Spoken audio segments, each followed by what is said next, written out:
sa Chain Inanag matatagpuan ang isa sa mga nakakatakam na pagkain.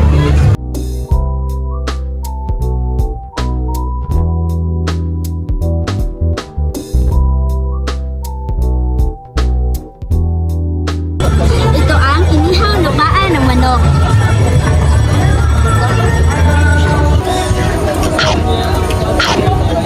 Sip-sip, sarap.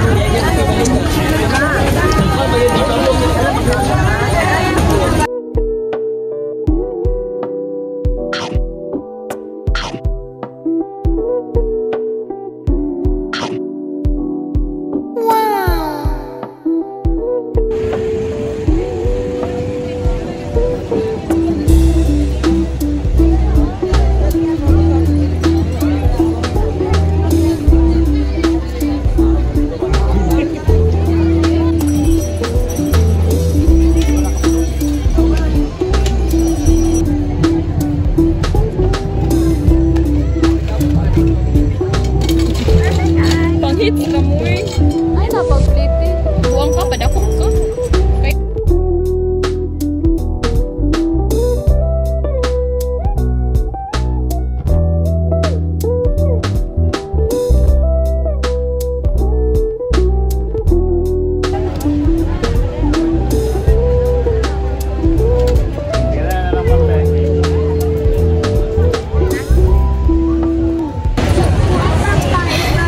Alam niyo ba na ang ice coffee ay patok sa mga kabataan ngayon ng post-pandemic? We love ice coffee!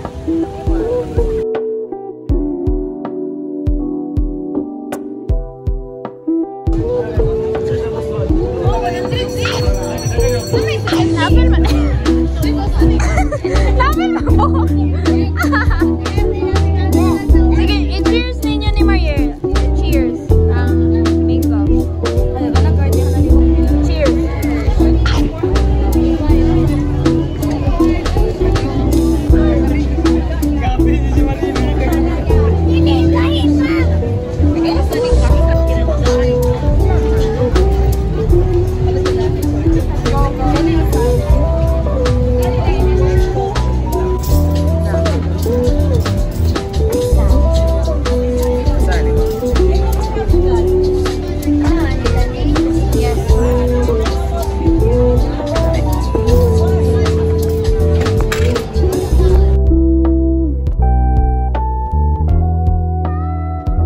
Ang tanghulo ay isa ring patok na pagkain ng galing sa Korea.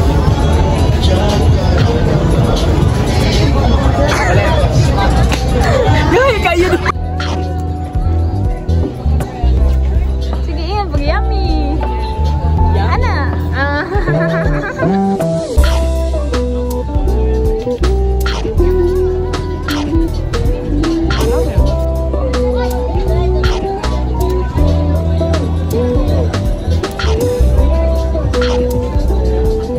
Masarap siya. May konting asim, pero masarap siya. Matamis. 10 out of 10. Sige, go!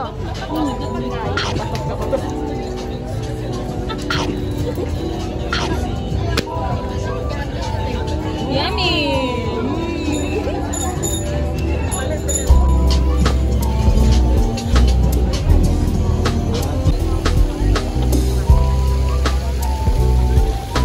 So ngayon guys, hinahanap namin kung saan yung Puto Bongbong.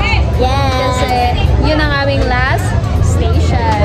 At saka nababalitaan ko na isa ang Puto Bongbong sa pinakabatok lalo na sa mga kabataan ngayon. So, samahan nyo kami! Tara na!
panlasa ko kasi hindi naman siya ganun ka matamis. Tapos masarap yun rin yung combination ng cheese tsaka nung condensed. Tapos itong coconut something ba tawag dito?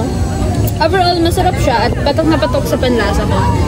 Bagay siya sa kape o sa kahit anumang inumin. Kaya sulit na sulit talaga. Patok na patok rin siya hanggang ngayon sa post-pandemia.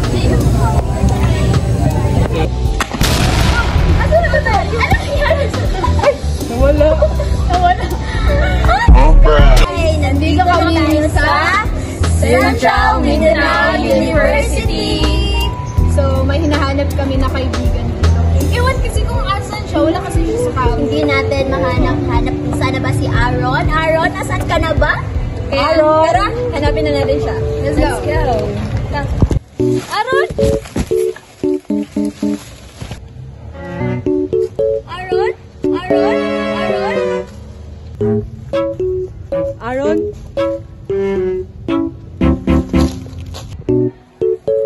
Aaron? Nasaan ka na ba? Asa na kayo yun si Aaron? Kanina pa namin hinahanap eh. Hindi ko nga alam kung nasa yung batang yun. Kaya nga, hindi nga siya pumasok, diba? Oo. Sabi nila nandito daw yun sa mga kakahuyan, tapos kumakain ng, ano nga yun? Takoyaki. Teka. Parang si Aaron yun. Oo nga. Para nakita na natin. Si Aaron na. Nandito ka lang pala talaga. Nandiyan na pala kayo. Uy, ano yung kinakain mo? Alam mo, takoyaki to. Nanggaling to sa Japan. Oh, takoyaki. Oo. Ano to, isa rin to sa mga kulturang popular na naging uso o patok dahil sa social media. Ay, lasa. Masarap siya, maanghang, tapos may seafood sa loob. Parang ano? Nakakagana siya. Octopus o kaya squid. Oh, parang ganun nga. So, bili tayo. Bili tayo, guys! Tara! Tara! At ngayon ay nakita na natin si Aaron. Sana naman ay marami kayong natutunan sa aming vlog patungkol sa iba't ibang mga pagkain na pumatok sa post-pandemic. Hanggang sa muli, 5 idiots, paalam!